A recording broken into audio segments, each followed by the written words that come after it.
Olá, você que está aqui na BMC News, no programa Sou Bem Sucedido. Hoje temos um convidado fantástico, eu tenho certeza que vai abrir o seu apetite, hein? Olha só, presta atenção, mas antes de falar do nosso convidado, você está vendo aí que tem um QR Code na sua tela, é fácil. É só você pegar o seu celular, você escanear, porque você escaneando, você vai falar diretamente com a Nathalie e você tem direito a ter mentoria 100% gratuita com Paulo Moraes e comigo, tá bom? Só porque você assiste a BMC News, você é o nosso telespectador, tá bom? Hoje vamos trazer aqui, trouxemos aqui, na verdade, um chefe de... Ele é francês. E ele tem uma história fantástica. E hoje você vai conhecer não só a história dele, mas um pouquinho dessa culinária que ele realmente traz para nós aqui no Brasil. Hoje estamos trazendo aqui, nada mais nada menos, do que o chefe Laurent. Isso. Que bom tê-lo aqui. Tudo bem? Como está? Hoje estamos trazendo um pouquinho da França para cá. Não faz mal, não. Depois dos Jogos Olímpicos, né? Tudo, né? Tá em alta no momento, né? No momento. No momento.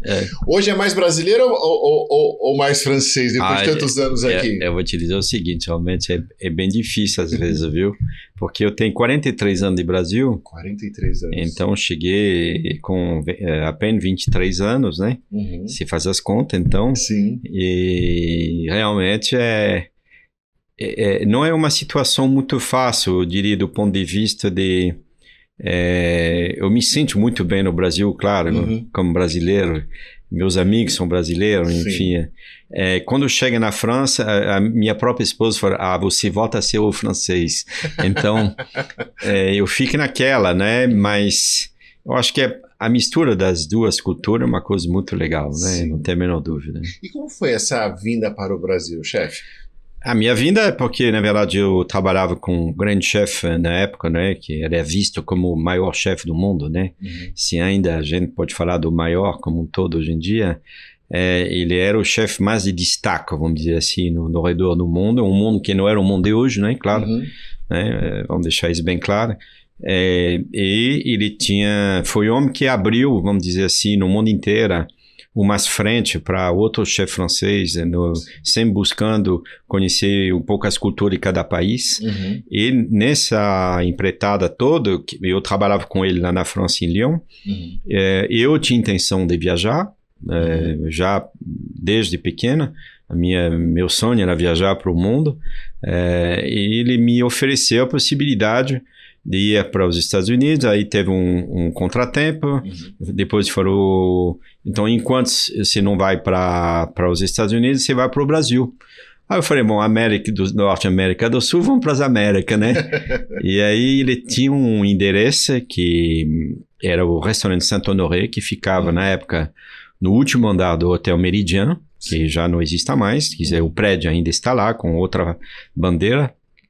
E o restaurante ficava no último andar. E aí eu vim, a princípio, para ficar 6 meses com possibilidade de renovar contrato. Contratado, né? Quer dizer, eu não vim assim, uma mão na frente e outra atrás, como a gente fala, Sim. né? E de 6 meses passou por 1 ano, do ano para 2 anos, e aí Tá vai. aqui. Acabou, né? E como é que foi esse desejo pela culinária? Como é que isso entrou na vida do chefe? É muito cedo, né? Porque isso que quem fala são meus próximos, a minha mãe que está viva até hoje, dizendo que já com 4, 5, eu tenho fotografia, inclusive, retratando isso no livro que eu lancei, inclusive, há 2 anos atrás, que eu toco do chefe. Tem uma foto lá que eu tô de cabelo tudo caracolada, loura, e com panela na mão. Então eu já tinha isso. Não é? Vim certamente da questão maternal, vamos dizer assim, que a minha avó cozinhava bem, minhas tias-avó também, minha mãe cozinha bem, e eu tinha isso no DNA, não é? Como a gente fala, e até no ponto que num dia no colégio eu defini que eu não queria mais continuar estudo, que alguns professores incentivavam a minha família a eu continuar, eu sempre fui muito bom em escrever, em letras, em essas coisas todas, em idiomas, e eles, os professores, queriam que eu fosse para uma formação, vamos dizer, mais acadêmica, sei lá qual que eles almejavam em mim, mas eu pessoalmente queria ir para a cozinha. E aí a definição foi tomada, tendo todo o apoio da minha família, do meu pai e da minha mãe, então, e aí entrei nas panelas com 15 anos de idade. E a sua mãe está na França ou está aqui com o senhor? Está na França. Está na França? Qual é a cidade que vocês estão lá? Eu nasci numa cidade que eu brinco dizendo que a palavra em português português não é muito bonito aqui, cholé. É.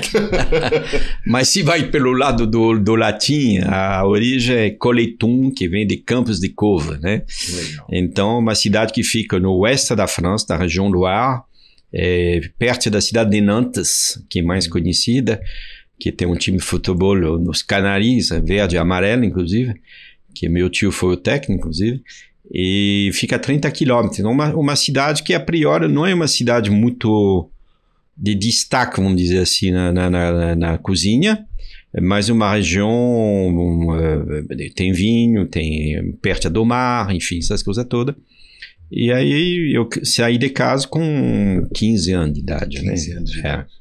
E aí, como é que você chegou até esse chefe, né, na época, né, em destaque? Como é que foi essa trajetória até chegar ao chefe? Eu acho que eu diria para você que eu aconselho, inclusive, para todos os jovens hoje, quando você quer alguma coisa e que você pretende realmente abraçar um determinado setor, você tem que empurrar as portas. Sim. Então não pode ter medo e encarar. Eu tive um apoio grande de um primeiro chefe que me recebeu, que abriu uma porta, e depois outra, abriu mais uma porta, e aí vai até chegar no Paul Bocuse, né, que era o number one, aonde eu me jurava que jamais ia trabalhar. Olha só. Porque eu achava ele muito dura, de fato ele era muito duro.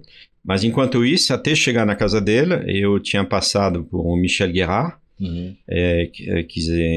inclusive eu cito esse nome hoje porque ele acabou de falecer hoje. Nossa. Então eu diria que é o último grande chefe dessa geração, nos anos 70, que fez a cozinha evoluir no mundo inteiro.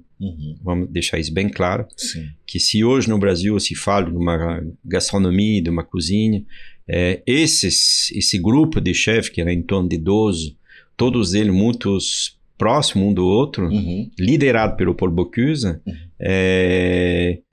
fizeram realmente o que a cozinha é hoje nesse mundo, né? Eles mostraram para o mundo que cada país precisava valorizar a sua cozinha. E o Michel Guérard fazia parte desse grupo, liderado pelo Paul Bocuse. Eu trabalhei com ele, com o Michel Guérard, inclusive, eu já tinha 17 anos, você imagina. E ficava a 800 quilômetros da minha casa. Então, você pegava um ônibus, você pegava um trem e mete a cara, como a gente fala. Então, de ver essa porque quando o senhor fala, chefe, eu percebo uma determinação, que sabe onde quer chegar. Isso. E o que tiver que ser feito, vai ser feito, né? Veio da sua família essa determinação? Foi de lá que o senhor aprendeu ou foi as dificuldades que o fez ser determinado? Acho que as duas coisas. Acho que as duas coisas. A família é importante, porque meu pai ele tinha esse lado muito reivindicativo, vamos dizer, na vida dele. Ele sabia o que ele queria, aonde ele queria chegar. Mesmo se ele sempre se vangloriou de ficar como operário na vida dele, mesmo se ele tinha capacidade de ser mas era uma definição, uma determinação na vida dele. Então isso certamente, a olhar para ele, deve ter me incentivado, e também as pessoas que eu encontrei no métier, vamos dizer, no que me ensinou a trabalhar, e das dificuldades que eu encarei, não é? Porque nada foi muito tão fácil assim, não, claro, óbvio, né? Então eu acho que a dificuldade ajuda. Ela é um bom ingrediente, um bom tempero, vamos dizer, já que falamos de cozinha, para a vida. Não é? Todo mundo tem que sentir frio na barriga, dificuldade, cansaço, se aparece, mas nunca pensar que aquele que você gosta de fazer é um sacrifício. Porque o que você gosta de fazer, você gosta. Até o fim. E chegar no Brasil foi um desafio, né? Porque uma língua diferente, uma cultura totalmente diferente. Sem dúvida. Né? Veio aqui para 6 meses, foi ficando 1 ano, 2 anos. Qual foi o maior desafio ao chegar no Brasil? É engraçado você estar falando isso, porque antes de vir para o Brasil, o Paul Bocuse me convidou para ir uma semana na Colômbia. A gente foi fazer uma prestação lá na época, né? Para o presidente da companhia aérea e para o presidente da República da Colômbia. Eu nunca tinha pego o avião. Olha só. E nós fomos, ele, o sous-chefe do restaurante, eu, né? E fizemos essa prestação e eu vou ser sincero, eu não fiquei muito encantado com aquele que eu vi, né? Fomos recebidos na época no aeroporto, eu me lembro, com segurança de todos os lados, né? Na época das Farc, né? Você imagina? Sim. Forte, né? Então eu falei, que isso? E a cidade como um todo, tanto que eu comentei para ele, falei assim, Monsieur Paul, a gente chama ele de Monsieur Paul, eu não faço questão não, de ir para o Brasil, porque eu já estava definido, né? Para o Rio de Janeiro. E ele falou assim para mim, fica calmo, que lá as praias são bonitas e as mulheres também. Te trouxe uma motivação. Casou com brasileira ou não? Sim. Casou com brasileira. A minha esposa é brasileira, somos casados há 41 anos. Que bonito.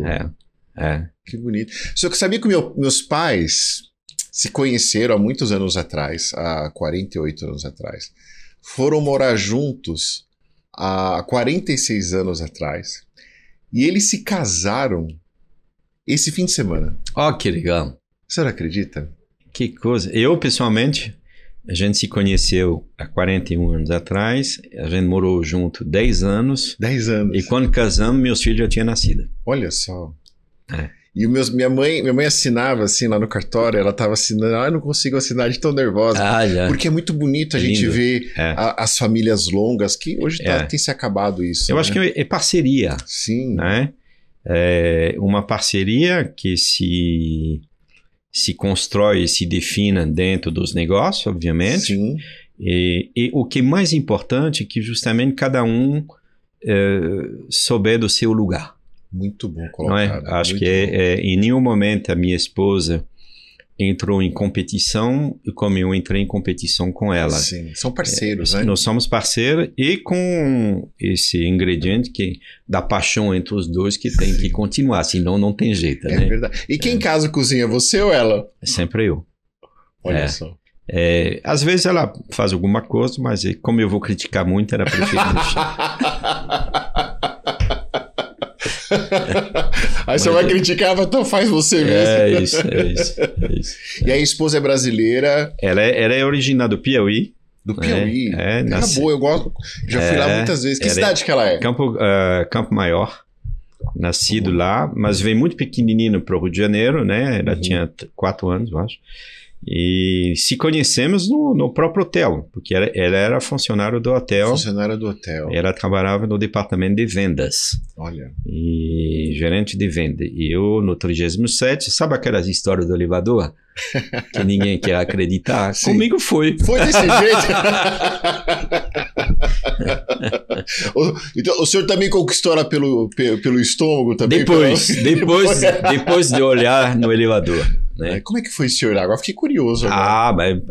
Desci no 37º andar para uma reunião com a diretoria, tudo uniformizado, e ela trabalhava no 5º andar, e ela entrou o elevador parou no 5º andar, que era o elevador social, que você vê como são as coisas, né?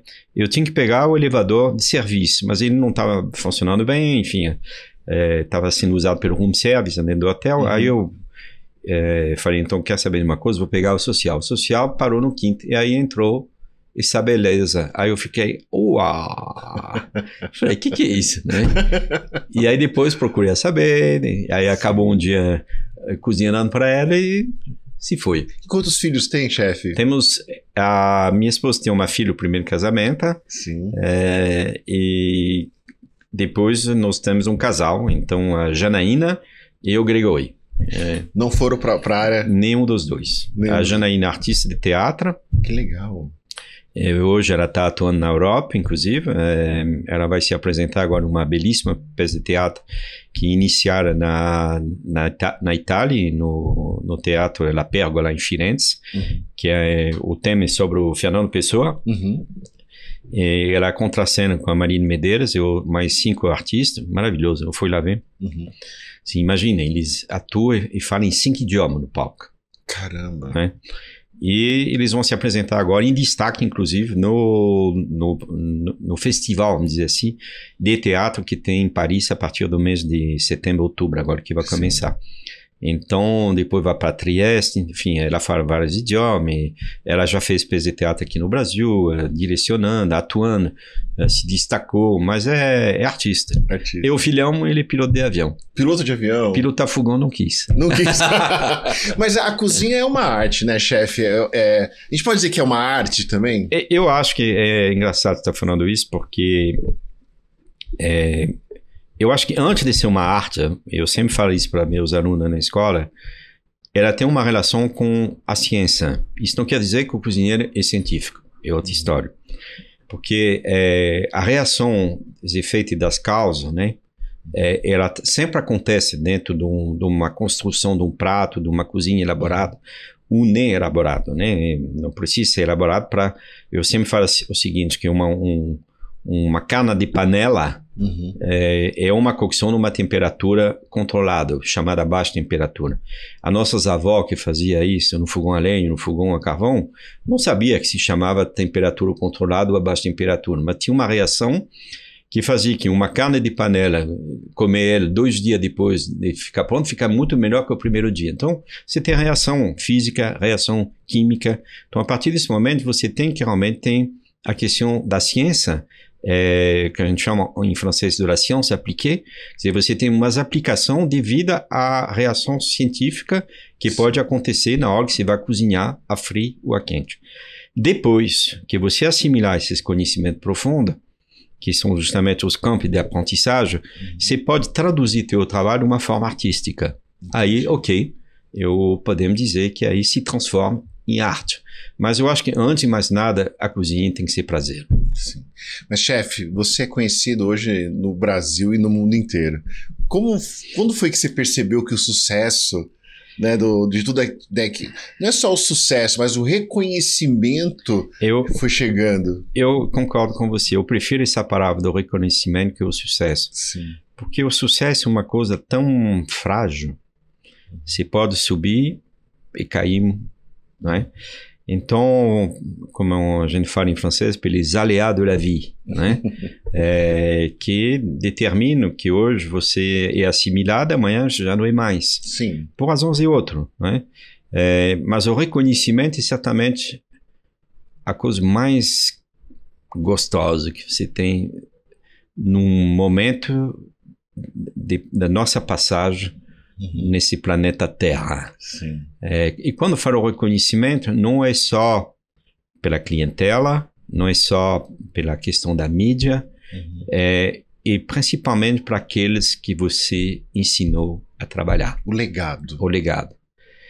E você quebrar uns tabus que no Brasil a gente sabe que são grandes, que eu quando cheguei nesse país, quantas vezes as pessoas me falavam assim: aqui ninguém reconhece, ninguém respeita nada. E você percebe que não é bem assim. Eu acho que a questão da respeitabilidade no que você for fazer depende muito da forma que você vai liderar, da forma que você vai se comportar. Então, a questão comportamental, sim, a questão da comunicação, demonstrar para as tuas equipes que você tem essa determinação que você falou, sim, naquela hora para mim.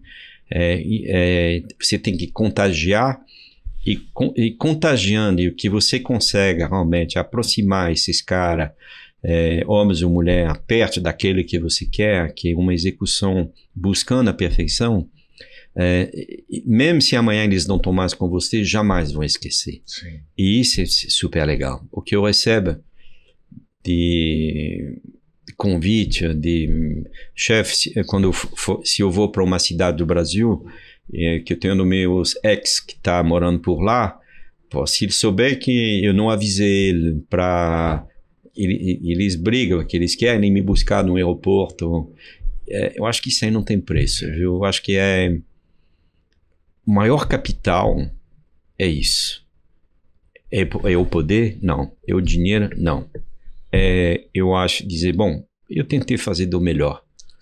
nesse momento de passagem. Mas você sabe, chefe, que já há muito tempo eu quero te conhecer, porque a gente tem muitos amigos em comum. Um deles é o Paulo Moraes. Quero mandar um abraço para você, Paulo. Abraço, Paulo. O Paulo é meu sócio e grande amigo.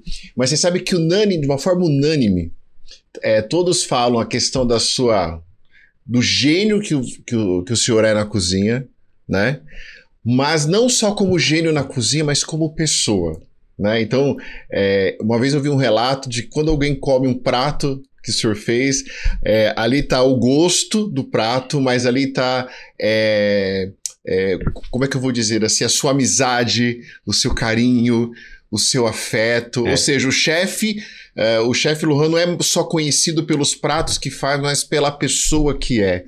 Isso não tem preço. Eu acho, mas foi uma coisa que eu fiz sem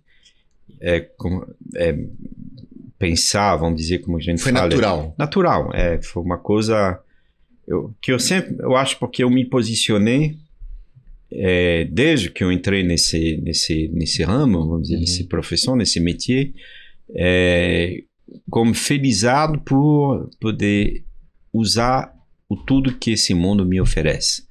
Então, principalmente hoje, a gente fala de sustentabilidade, da natureza, que realmente é um assunto. Outro dia eu fui para o Rio Grande do Sul,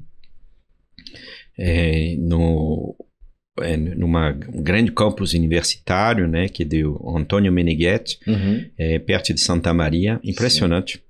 E eu tive isso me assustou até, porque na hora que eu fui fazer minha palestra, eu esperava 50 pessoas, tinha mais 600 pessoas dentro da sala.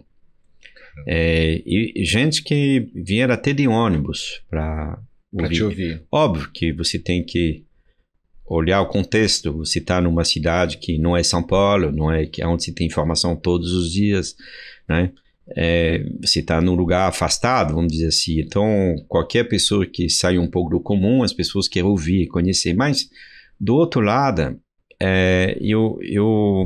numa hora dessa, a tua responsabilidade é muito grande. Sim. Porque você tem que passar realmente uma mensagem que aonde você não está acima de tudo que a vida te ofereceu, você está aquém de tudo que a vida te ofereceu. Você trabalhou para isso? Ok. Você se esforçou para isso? Ok. Sim. Mas o destino está aí, está escrito. Eu acredito muito nisso. E a partir desse momento, fica na sua, né? Seja você mesmo. Não tenta se deixar levar pelo...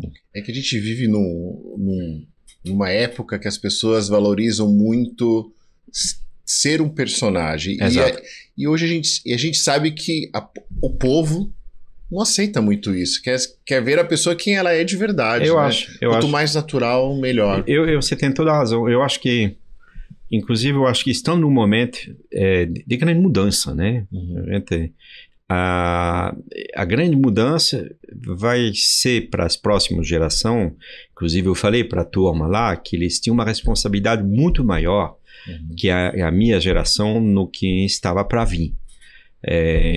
No que eu acabei de falar, a questão do meio ambiente, a questão da sustentabilidade, essas coisas. Então, eu acho que estamos entrando num momento onde o discurso, se não tiver um equilíbrio entre o que vai ser feito, fazer, não vai ter futuro. Para quem achar que só no blá blá blá vai conseguir resolver alguma coisa. E isso vale para todos. Concordo. O empresário, o político, para todos, né? Então, porque a turma hoje, e aí eu discordo de muita gente que fala, essa juventude não quer nada. Não é bem assim, não. Eu acho que eu, pessoalmente, que trabalho com jovens, e são fiel, adora trabalhar comigo, e eu sempre tive jovens do meu lado, sempre me senti jovem, na verdade, isso é importante também, e eu acho que é ali que está. Estamos num outro mundo que vai ter que passar o recado diferente do que foi passado há 15 ou 20 anos atrás, para atrair essa turma que não quer saber se o cara é, como você acabou de dizer, quer ver a pessoa realmente como ela é. Sim. Então, a questão da transparência. E aí, essas duas palavras que eu sempre defendo muito, que é o savoir-faire, saber fazer, mas não é só isso, é fazer saber. Olha só, pessoal, estamos só começando, esse só foi o primeiro bloco. A gente vai para um rápido intervalo e daqui a pouquinho a gente volta.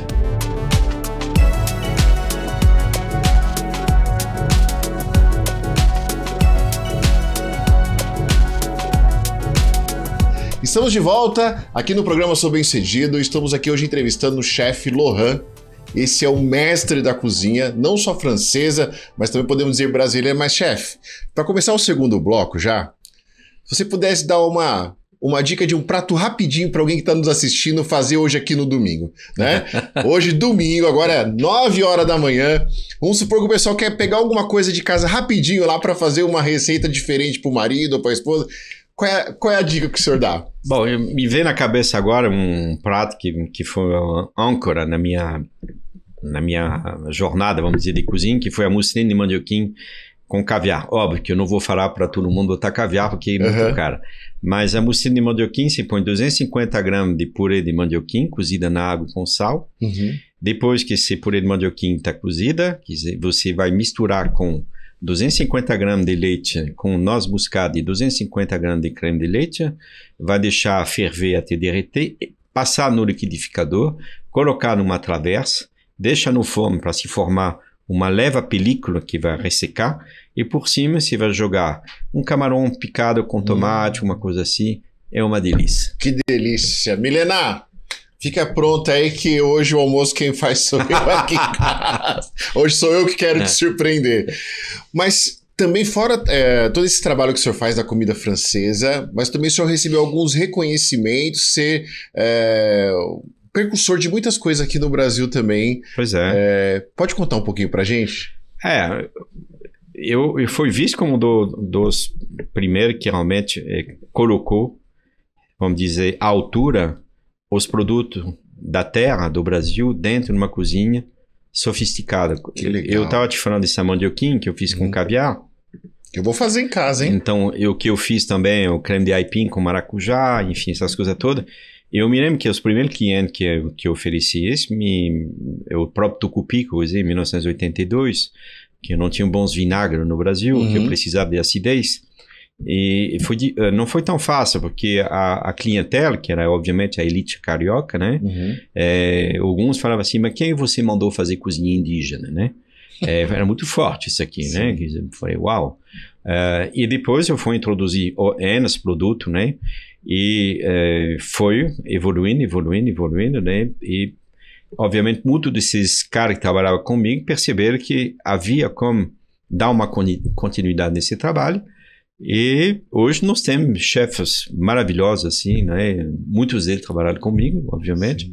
Eu não vou citar todos não, porque eles vão ficar enciumados, um atrás do outro. Porque esquece de alguém aqui, aí ferrou. Então, mas essa introdução dos produtos locais demonstrou que nessa iniciativa você tem como oferecer algo diferenciado e principalmente envolver uma questão econômica e social que é da produção de alimento de qualidade e que impede de você trazer o cara só para a grande cidade. Ele pode ficar no campo, produzir e iremos comprar os produtos dele. Eu acho que isso, como eu falo, não foi uma coisa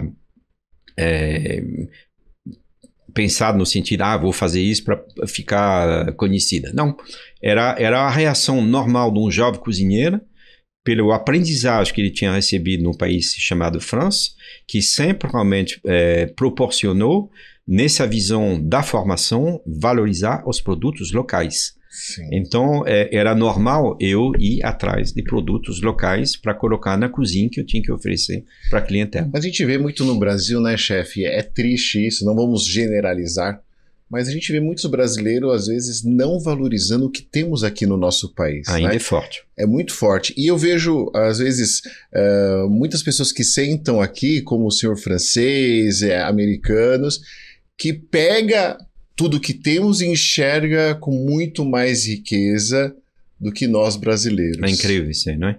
né? O senhor enxerga dessa forma também? Sim. Já melhorou muito. Sim, eu concordo. Melhorou bastante. Senão, não teríamos esses... Na minha área, por exemplo, esse chefe que cada um é reconhecido nacionalmente e internacionalmente, introduzindo os produtos locais, genuinamente brasileira, de micro-regionalismo no seu trabalho e sendo assimilado por uma parte muito grande da clientela.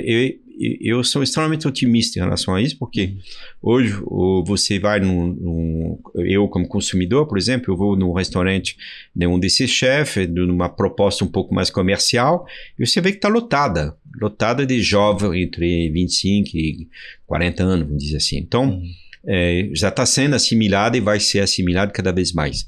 Mas ainda tem, obviamente, uma clientela que é um pouco avessa esse tipo de iniciativa. Mas eu acho que isso aqui é horas contadas, sinceramente. Sim, eu concordo. Agora, o que falta às vezes, que realmente a clientela local, e que eu vejo muito forte, vai gastar uma fábula lá fora. É verdade. E aqui não quer. Sim. Enquanto o trabalho, o esforço, eu acho que isso que diferencia talvez com a mentalidade, como você bem citou, do norte-americano, por exemplo. Sim. O americano sempre foi um cara que defendeu o que deles. O francês, a mesma coisa. Então, aqui no Brasil tem que ter. Isso não quer dizer que se impede os outros a chegar. Tem uma cozinha italiana, uma cozinha francesa legítima, uma cozinha japonesa legítima, mas tem que ter a cozinha realmente nacional, que hoje é uma realidade. Eu acho que eu tive um papel realmente muito grande nessa jornada, mas ainda tem muito o que fazer. Tem muito o que fazer ainda. E vale para a questão dos vinhos, por exemplo. E vale para outros produtos. Mas está melhorando. E que temos muito vinhos bons aqui no nosso país. E como?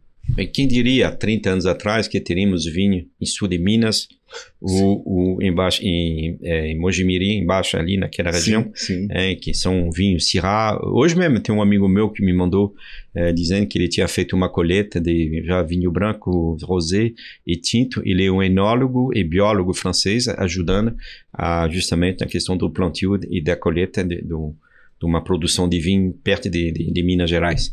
Então, é incrível, né? Então você tem que acreditar nisso aí. Sim. Qual é o prato brasileiro que o chefe mais gosta de comer? São vários, viu? Eu adoro vatapá. Vatapá? Eu adoro. Vatapá bem feito é muito bom. Um caruru. Eu gosto de todas essas comidas que vêm Pará. O vatapá, obviamente, você tem na Bahia. Eu adoro, por exemplo, o que tem em Minas Gerais, uma vaca atolada. Vaca atolada. Quando ela está não muito atolada, né? Enfim, são tantos, né? Uma ambrosia, eu acho isso aí maravilhoso. Feijoada, gosta? Claro, óbvio, né? Mas eu acho que a gente não pode rotular a cozinha brasileira a feijoada. Né? Eu acho que a cultura da alimentação no Brasil é tão rica, porque são regionais, culturais. Você vai no sul, você encontra Itália, alemão, polonês, enfim, a gente sabe, todo mundo sabe disso. Você vai em Manaus, é outra história. Vai no Pará, é outra história. Você vai em Santarém, por exemplo, eu tenho uma lembrança de um pato tucupi que uma senhora fez para mim em cima de um barco. É um dos grandes momentos. Será que era só o pato também por estar em cima do barco numa água cristalina, uma região incrível, né? Porque tudo isso ajuda também a você ter uma lembrança, né, de um bom prato. Mas esse pato tucupi dela era uma coisa que é sensacional. E como é que veio a ideia da escola, chefe? Porque hoje você tem uma escola muito forte aqui no nosso país, né? Trazendo todo o seu conhecimento, sendo inovador. Como é que veio essa ideia da escola? Eu acho que isso aí veio de muito longe, viu? Porque outro dia eu estava comentando com meus caras, né, na cozinha, que quando eu trabalhava, por exemplo, com o Paul Bocuse, na década de 1978, 79, final de 77, havia já vários estagiários que chegavam de vários pontos do mundo, indiano, irlandês, americano, alemão, e sempre o chefe, eu acho que ele tinha percebido que eu tinha uma certa capacidade a transmitir e a acolher de uma forma adequada. E aí ele falou, pega ele com você, né? Era um indiano, um alemão, não sei o quê. Esse como eu sempre gostei, vamos dizer assim, de ensinar, né? Eu venho de uma escola, os professores, os mestres que eu tive, tinham essa paciência também, esse olhar. E chegando no Brasil, de novo, você se depara com uma equipa, isso me marcou muito, cara, muito, muito.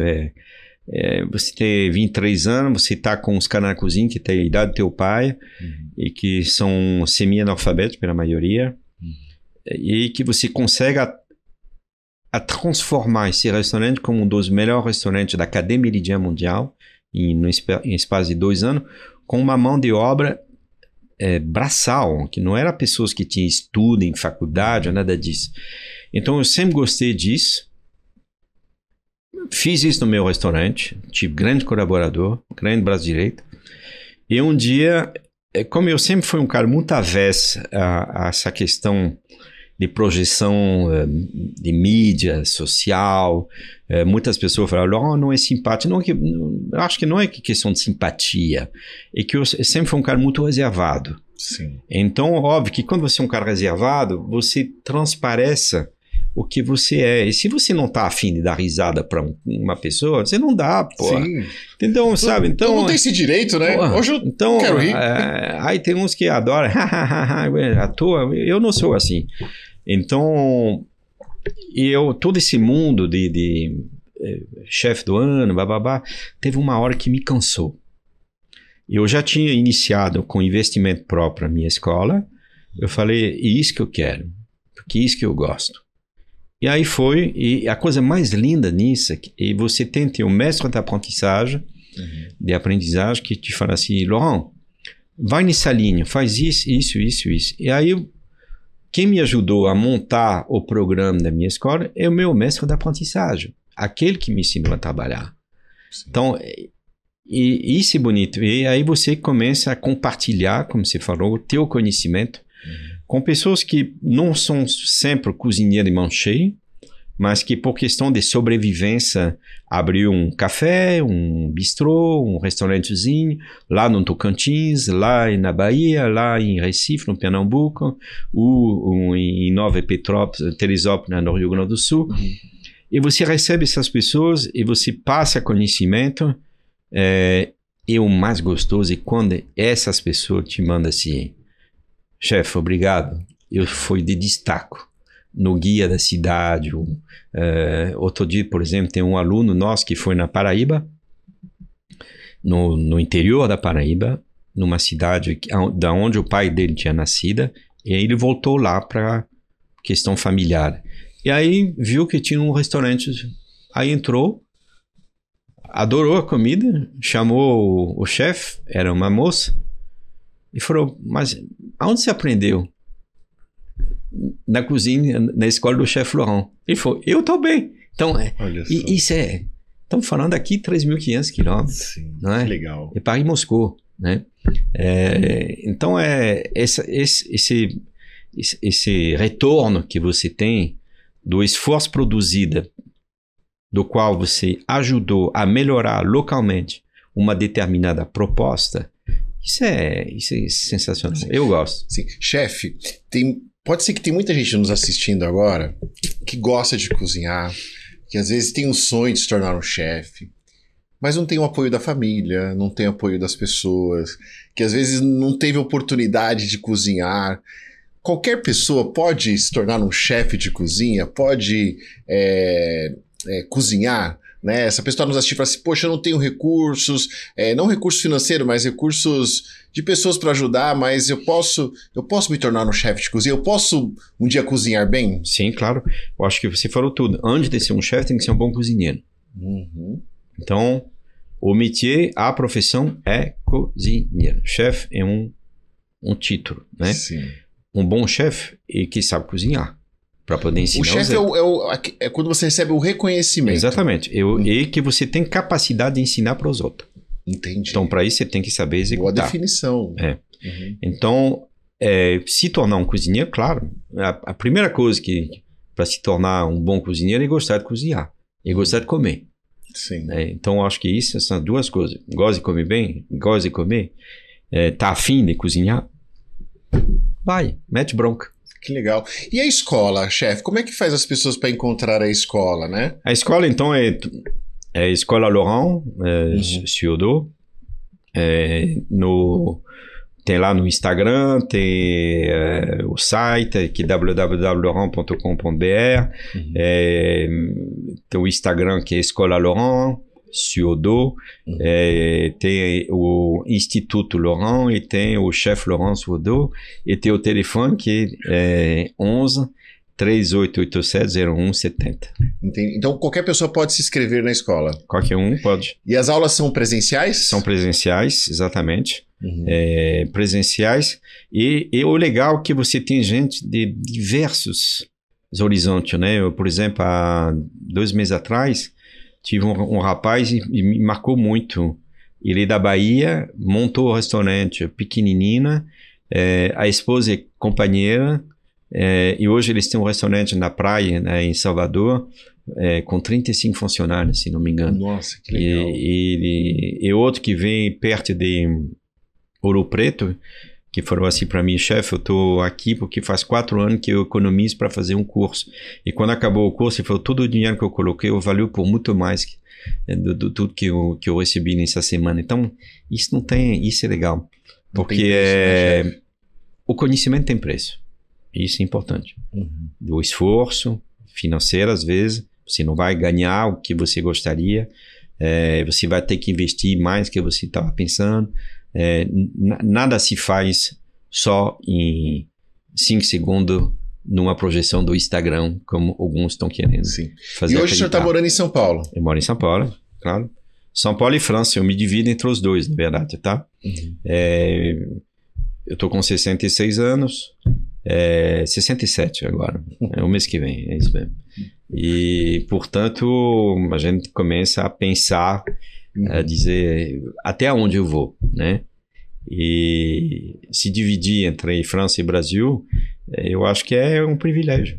É um privilégio, sem dúvida. Privilégio que você está se permitindo. Exato. E é justo viver. É isso aí. E ainda com alguns anos na frente, se Deus quiser. E a esposa gostou da França? Por ela, ficava lá. eu que fico aqui. Por ela, quer ficar por lá. E como? Mas a França é um lugar muito, muito gostoso, né? É um país realmente abençoado, né? Sem dúvida. Pela particularidade que ele oferece, que você não anda 50 quilômetros sem não encontrar um queijo diferente, um vinho diferente. Sim. Então, eu tive a oportunidade quando o Papa veio na jornada, e nós acolhemos na época os jovens de Pontoise. Ah, de Pontoise, ótimo. De Pontoise. Que legal. Eu tive contato com muitos franceses. Eu fui missionário da Igreja Católica por muitos anos. Ótimo. E aí, nessa época, quando o Papa veio, eu fiz um show para eles, a gente acompanhou eles aqui, mostramos o Brasil. E que povo acolhedor. E tem uma mistura também, né? Uma mistura muito grande. A França é um país de mistura, né? Eu sou um produto desse. Meu avô não era francês. Meu avô maternal, ele era irlandês. Irlandês. E da parte do meu pai, da 3ª ou 4ª geração, é um pé na Itália. Então, você vê... E sobremesa? Assim, tô fazendo essa pergunta em nome da minha esposa, que adora uma sobremesa. Eu acho que as sobremesas no Brasil, por exemplo, falando de Brasil, elas têm que crescer muito ainda. Okay. Eu acho que o destaque é muito pequeno dentro de uma refeição. Você pode perceber que em vários restaurantes você sempre encontra as mesmas coisas. E é incrível, porque o Brasil é tão rico em frutas, talvez um dos países que tem a maior concentração, diversificação de frutas. É verdade. E você não vê muitas sobremesas com frutas diferenciadas, né? De novo, vai ficar presa a chocolate, o morango, que a princípio para mim não é uma fruta brasileira, mesmo se hoje em dia temos o morango aqui no Brasil, mas a fruta típica desse país, né, ela não está muito presente na sobremesa. Não é? Maracujá, manga, pitanga, enfim, são tanto, não é? E falta, porque eu acho que tem uma fonte de pesquisa, de fazer acontecer, que é tão grande, mas eu reconheço que isso não é tão fácil também, porque muitas vezes o consumidor não está preparado para isso. Ele fica preso ao chocolate, o morango, né? E lá fora na Europa, a gente vê... ao contrário. Ao contrário, é isso que eu ia falar, porque eu já vi várias vezes lá fora. Quer dizer, que eles estão muito afim de conhecer algo diferente, né? E enquanto aqui nós temos justamente isso à mercê, né? E não é usado... E isso eu lamento. Eu vejo muitos cardápios que sempre a mesma história. É sempre a mesma história, né? Chefe, ainda dá friozinho na barriga quando vai lançar um prato novo? Ah, mas sem dúvida. Eu acho que o dia que eu não tiver mais frio na barriga, eu paro. Isso é igual o artista de teatro que sobe no palco. O dia que você não tem a apresentação de alguma coisa, uma prestação de serviço, de um prato diferente. Por exemplo, nós vamos ter agora 2 jantares grandes amanhã e quarta-feira, com pratos que estamos, dos quais tem 2 pratos diferentes. Eu tô com dor da barriga, não só de hoje para amanhã, já faz uma semana que eu tô extremamente apreensivo, vamos dizer assim, em relação a isso. E como é que vem a ideia de lançar um prato, chefe? Vamos saber, eu acho que muita gente não sabe assim. Como é que vem? O senhor tá lá tomando banho, ou tá dirigindo, eu acho que são experiências que você tem ao contato de um produto. Você olha para ele e fala assim, o que eu posso fazer com isso, né? E óbvio que quando você olha esse produto, é a textura, é o sabor que ele tem. O que eu posso fazer com ele? E entra a questão do conhecimento, a questão técnica, que vai ter que se agregar a esse produto que chegou na tua mão, para construir alguma coisa, né? Eu sempre gosto de usar essa palavra, que é a construção, né? Naquela hora eu falei para você que temos uma relação com a questão da uma ciência apliquée, mas tem também a questão da engenharia. Aonde que eu começo, aonde eu vou até onde eu vou para transformar isso gostoso, saboroso. Tem algum produto que te desafia hoje ainda? Tem um produto que você olha lá na cozinha e fala, esse aqui ainda me desafia. O genipapo é um. O genipapo é muito difícil. Entendi. Sabor é marcante, né? Não é todo mundo que gosta. A gente conhece o genipapo na cachaça, mas cozinhar o genipapo é dose, né? Não é fácil. Por exemplo, que tem em Goiás, o frango com pequi. É difícil, né? Eu tenho uma lembrança de um frango com pequi de uma senhora que fez para mim em Goiás, de 80 e poucos anos, que eu nunca vou esquecer, nunca comi um frango tão bom. É mesmo? Então ela dominava isso, hoje em dia não está mais esse mundo, mas é uma pena. Eu queria ter aprendido como que ela dominava, a maturação do fruta e transformar para ele não ficar pegajoso na boca, tão forte, matar tudo que você vai comer. Então esse domínio, vamos dizer, da excelência, muitas vezes enraizado num conhecimento que se passou de mãe para filho e que não ficou registrado, né? Isso é uma pena, né? E o Brasil tem muito disso, infelizmente. Mas sabe, te olhando agora, chefe, você sabe qual é a impressão que eu tenho? Que o chefe Lohan é um chefe que está sempre aberto a aprender. Se ele for em algum lugar, ele vai querer aprender alguma coisa. Eu acho que um dos primeiros ingredientes importantes na nossa área é a curiosidade, claro. Sim. Não é? E aí, justamente, com tudo que você vai encontrar, você começa a raciocinar. Aí, como você falou, pode ser embaixo do chuveiro. Você vai, aquilo e tal, eu vou pensar, será que fazendo assim? E aí você chega na cozinha e começa a implantar isso, mas obviamente você tem que ter um conhecimento profundo, né, sobre a utilização da técnica adequada para transformar esse produto. E aí, depois, a questão do cliente. Será que ele vai assimilar? Será que ele vai gostar? Tudo é desafiador, né? Sim. Então, isso é genial, né? Chefe, aonde estão seus restaurantes? Já fala aqui em São Paulo. Oi? Não tem mais, né? Não tem mais restaurante? Não, parei com a escola e eu me limito assim, a fazer jantares privativos, o jantar temático, como a gente vai ter amanhã e depois da manhã, que são o festejo dos 100 anos da casa do Paul Bocuse, né? Quer dizer, eu tive que pedir autorização para a família para fazer isso.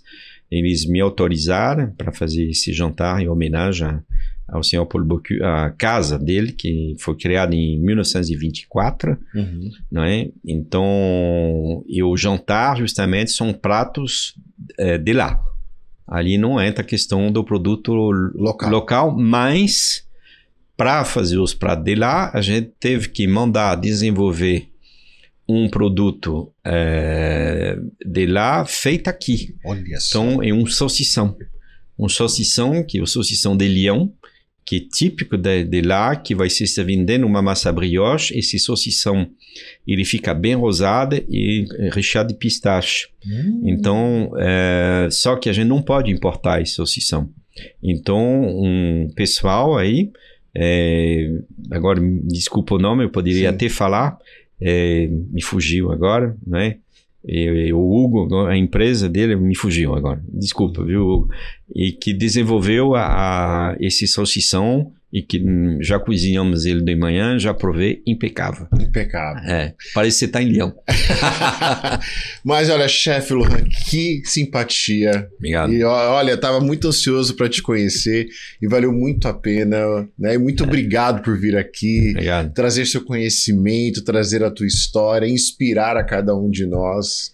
E muito obrigado mesmo. E dizendo o seguinte, que a cozinha, ela ajuda a fomentar uma sociedade, viu? É verdade. Eu tenho um grande um filósofo que eu acompanho na França, se chama Michel Onfray, e que outro dia definiu, eu já tinha lido isso algumas vezes, mas vem dele mais forte ainda. Olhando para um prato, você define qual a sociedade você está vivendo. Então, isso é muito importante. É verdade. Então, valoriza o que tem no prato. Valoriza, porque por trás disso tem muita gente trabalhando e que quer fazer do melhor. É verdade. É isso. É verdade. Chefe, muito obrigado. Valeu, obrigado. Muito obrigado. Hoje a gente recebeu aqui o chefe Lohan. Pessoal, aqui embaixo estão as redes sociais dele. Está também aqui o site, o telefone da escola. Entre em contato, quer aprender aí a fazer uma cozinha de qualidade com esse mestre, que é o guru da cozinha, né?